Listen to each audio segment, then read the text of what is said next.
ભાઈ શું કરો છો? કઈ નહીં, જો આ બધી કંકોત્રી વાંચું છું. બહુ ઝાઝી કંકોત્રી ભેગી થઈ ગઈ છે. આમંત્રણ બધેથી આવ્યા છે તો બધે હાજરી આપવી પડશે. બધે જાવ છો હે? અને 1 તારીખને રવિવારની જ કંકોત્રી બહુ ઝાઝી છે. આ છે સમૂહ લગ્નની કંકોત્રી. અને એમાં સમૂહ લગ્નમાં તો આપણે ખાસ હાજરી આપવાની છે. સમૂહ પ્રમુખ શ્રી કલ્પેશભાઈ હરજીવનભાઈ વરિયા છે. બધા કમિટી સભ્યો સાથે મળીને સારું એવું સુંદર કાર્યક્રમ કર્યો છે. દર વર્ષે સમૂહ લગ્ન હોય છે. 22 નવદંપતીઓ પ્રભુત્વના પગલાં પાડશે.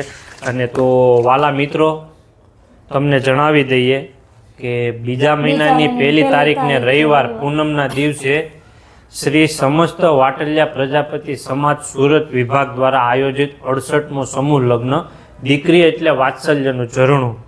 તો આ સમૂહ લગ્નની અંદર હું મારા પરિવારની સાથે જઈ રહ્યો છું. તો વાલા મિત્રો, તમે બધા પણ આ કાર્યક્રમની અંદર અવશ્ય હાજરી આપજો.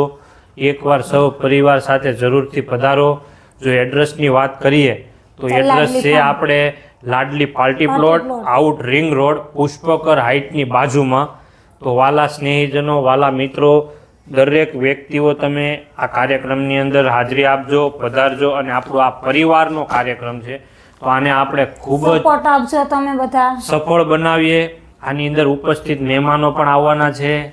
આપણે હર્ષભાઈ સંઘવી, નાયબ મુખ્યમંત્રી, અને સુરતના મેયર દક્ષેશભાઈ માવાણી, અને આ નવદંપતીઓને આશીર્વચન આપવા માટે મોટા નુરાપીર આશ્રમ ગોબાથી પરમ પૂજ્ય ભરતદાસ બાપુ, ગુરુ રામદાસ બાપુ એમના, તો એ પણ પધારવાના છે. તો સૌ વાલા જ્ઞાતિબંધુઓ, દરેકને બે હાથ જોડીને નમ્ર વિનંતી છે કે આ કાર્યક્રમની અંદર અવશ્ય પધારો, અવશ્ય હાજરી આપો. અને બહોળી સંખ્યામાં વ્યક્તિઓ ઉપસ્થિત થઈ અને આપણે આ કાર્યક્રમને સફળ બનાવવાનો છે. તો જ્ઞાતિ મૈયાની જય. જય હો.